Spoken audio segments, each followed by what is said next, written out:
I thought it was used as this period of inactivity. I say inactivity, I can't go and speak on stage just now. So I wanted to just give you some of the stories that I use during my presentations on stage. And I use stories not for the sake of the story in themselves, but to illustrate something, to nail something, to bring to vivid life a theme that you're trying to communicate, sometimes to very large audiences. So you want to create epiphany moments for people so that the story is embedded in their consciousness, so that when they are thinking about their own situation at work, this stays there. And this story I'm going to tell today concerns a city that's been tragically in the news a lot for the last 2 weeks. And it concerns a time that I was visiting in Beirut in 2006. And it was 2 days after South Beirut had been subject to 2 weeks of relentless targeted bombing. And let me just tell you the scene. I was walking around with a guide, and it was utter devastation. There was rubble everywhere. And every time you breathed in, you breathed in dust. But there was more. There were the things that you saw. You saw cars flattened under great slabs of concrete. You saw the little accoutrements of normal life buried in the rubble. Children's toys, items of clothing, carpets. And there, amidst this scene of utter mayhem, was a man on top of the rubble selling clothes. And I said to my guide, "Wow, that's really entrepreneurial, isn't it?" And he said, "That used to be a shop. It was bombed 4 days ago." So I went up to this remarkable man, who, by the way, was selling. He had customers.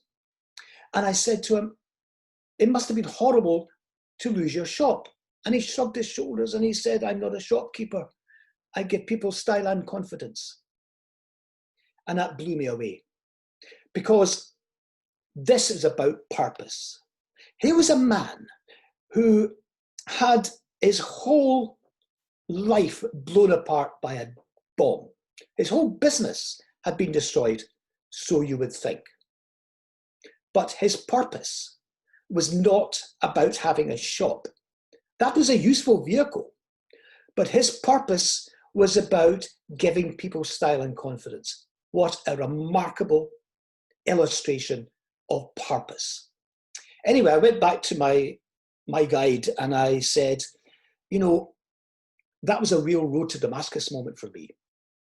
And he smiled and he said, "Actually, you are on the road to Damascus," which I was.